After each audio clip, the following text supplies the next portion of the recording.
Hello. My name is Rainbow Moonbeam. Let's discuss our political opinions for the amusement of some civics students. That is the best idea I have ever heard in my entire life. Greetings and salutations. My name is Philip Edward Huntington III. I think I might be able to guess from your haircut where you stand on the political spectrum. Really? Do you think the hair gives it away? I am a left-winger. I like change, and my parents were hippies. I love going to protest marches. I am a right-winger. I like tradition.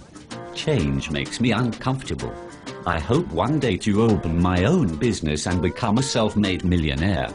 You stupid corporate pig dog. Do you actually still believe in capitalism? You have to be kidding. Corporations are evil and will soon destroy the planet in their greedy quest for profits. You silly little tree hugger. You make me sad.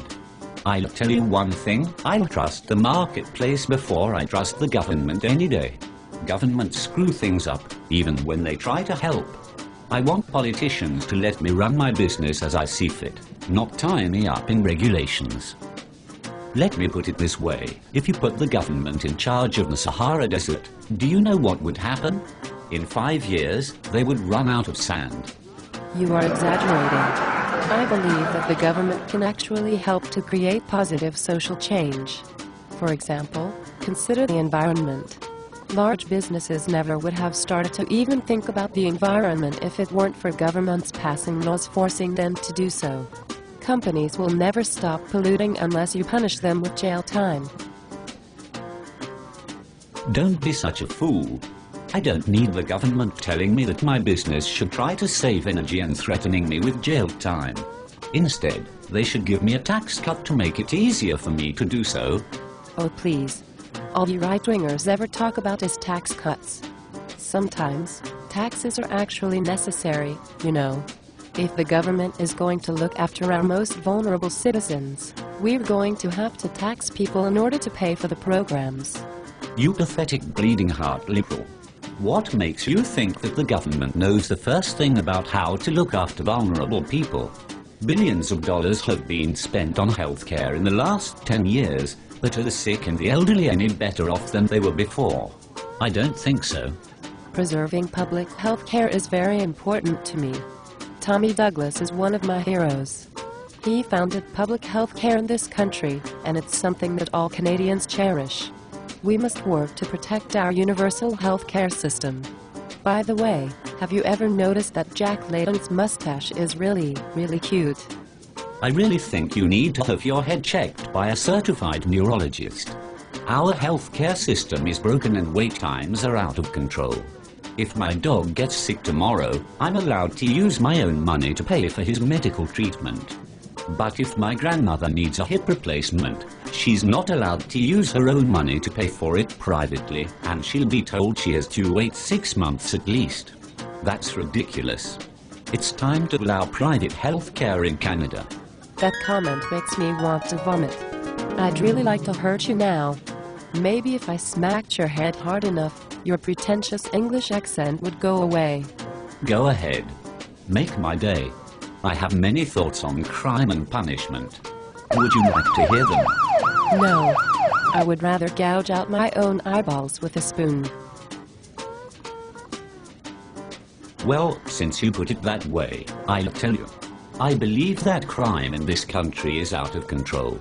I'm glad that the Conservatives have passed harsh anti-crime laws to protect Canadian citizens from dangerous criminals.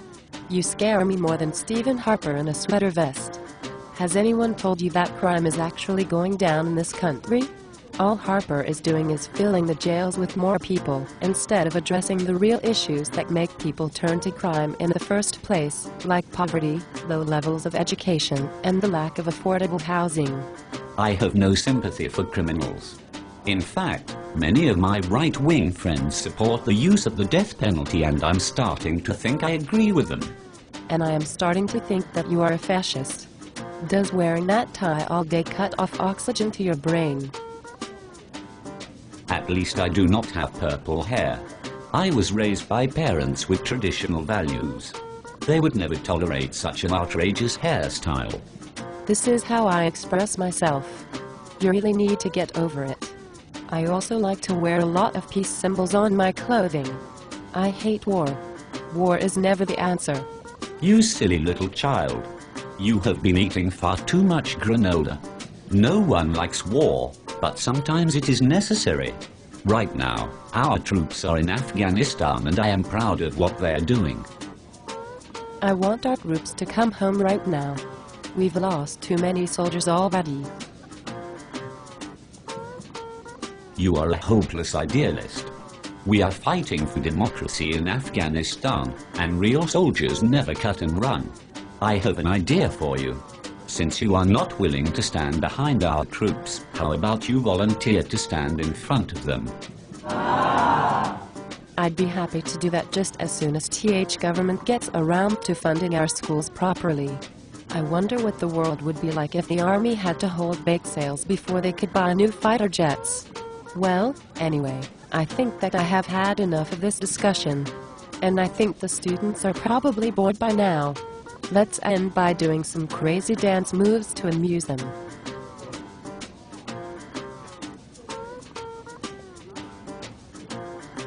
I am certain that this has been highly educational for the students. Here is my robot dance move.